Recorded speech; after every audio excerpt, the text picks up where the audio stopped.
അപ്പോൾ എനിക്ക് പറയാനുള്ളത്, മനുഷ്യരാൽ അസാധ്യം ദൈവത്താൽ സാധ്യമാണ്.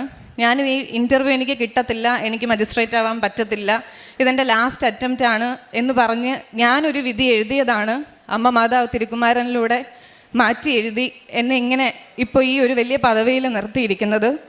ദൈവമാതാവിനും തിരുക്കുമാരനും കോടാനുകൂടി നന്ദി അർപ്പിക്കുന്നു. പരിശുദ്ധ അമ്മയുടെ മധ്യസ്ഥതയിൽ ദൈവത്തിനെല്ലാം സാധ്യമാണെന്നൊരു വചനമാണ് അഡ്വക്കേറ്റ് ഇപ്പം ഈ ഒരു സാക്ഷ്യത്തിൽ പറഞ്ഞതും. ഒപ്പം അമ്മയുടെ ഉടമ്പടിയുടെ വ്യക്തമായിട്ട് അമ്മ ഉടമ്പടിയിൽ വിശ്വസ്തത പാലിച്ച് നിൽക്കുന്നുണ്ട് എന്നുള്ളതും ഒരു വ്യക്തതയോടുകൂടി പറഞ്ഞിട്ടുണ്ട്. അപ്പം ആദ്യം മനസ്സിലാക്കേണ്ടത്, ഒരു ഉടമ്പടി വിശ്വസ്തയോടുകൂടി പാലിക്കുന്നവരാണ് ഉടമ്പടി സാക്ഷ്യത്തിലേക്ക് പരിശുദ്ധ അമ്മ കൈപിടിച്ചുയർത്തുന്നത്. ഒരു പക്ഷേ നിങ്ങളൊരു കുടുംബത്തിൽ നിന്ന് ഒരാളാണ് ഉടമ്പടി എടുക്കുന്നതെങ്കിലും ഒരു കുടുംബത്തിനെ മുഴുവനായിട്ട് അതിൻ്റെ ഒരു സംരക്ഷണ വലയത്തിലേക്ക് കൊണ്ടുവരുവാനായിട്ട് ഉടമ്പടി എന്ന പ്രാർത്ഥനയ്ക്ക്